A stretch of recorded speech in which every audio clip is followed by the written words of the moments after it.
NDA కూటమి ప్రభుత్వం ఏర్పాటుతో పాటు ముఖ్యమంత్రిగా నారా చంద్రబాబు, మంత్రులుగా పవన్ కళ్యాణ్, నారా లోకేష్ తదితరులు ప్రమాణ స్వీకారం సందర్భంగా కాకినాడ నగరంలో సందడి వాతావరణం నెలకొంది. కాకినాడ నగరపాలక ఉద్యోగుల సంఘం ఆధ్వర్యంలో ఉద్యోగులు చంద్రబాబు, పవన్ కళ్యాణ్ల చిత్రపటాలకు క్షీరాభిషేకం చేశారు. ఈ సందర్భంగా నగరపాలక ఉద్యోగుల సంఘం నాయకులు మాట్లాడుతూ గత 5 ఏళ్లుగా ఎటువంటి బెనిఫిట్స్ లేకుండా ఎన్నో ఇబ్బందులు ఎదుర్కొన్నామని, నూతన ప్రభుత్వం తమకు రావాల్సిన అన్ని బెనిఫిట్స్ వచ్చేలా చూడాలని కోరారు. నూతన ప్రభుత్వం ఉద్యోగుల సంక్షేమానికి చర్యలు చేపట్టాలని కోరుతూ కొత్త ప్రభుత్వానికి అభినందనలు తెలిపారు.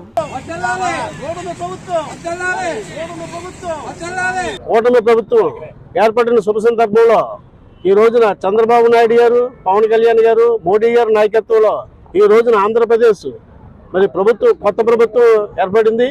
ఈ కొత్త ప్రభుత్వం ఏర్పడిన శుభ సందర్భంలో నగరపాలక సంస్థ ఉద్యోగుల సంఘం తరపున ఈ రోజున కృతజ్ఞతలు తెలుపుకుంటూ ఈ రోజున పాలాభిషేకం కార్యక్రమం మన కార్పొరేషన్ ఉద్యోగుల తరపున ఏర్పాటు చేయడం జరిగింది.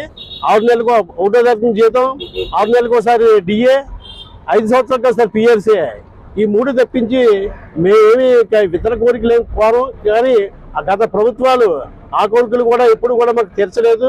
మా కోరికలు నెరవేర్చమని అడిగితే మా మీద రకరకాల కేసులు పెట్టి మా ఉద్యోగస్తుల, మా సంఘ నాయకులు కూడా ఇబ్బంది గురి చేశారు. ఈ నూతన ప్రభుత్వం మా ఉద్యోగులకి అందరికీ కూడా న్యాయం చేస్తుందని సందర్భంగా ఈ మీడియా ద్వారా తమరికి తెలియజేసుకుంటూ మీ అందరికీ కూడా శుభాకాంక్షలు తెలియజేసుకుంటూ సెలవు తీసుకుంటాం.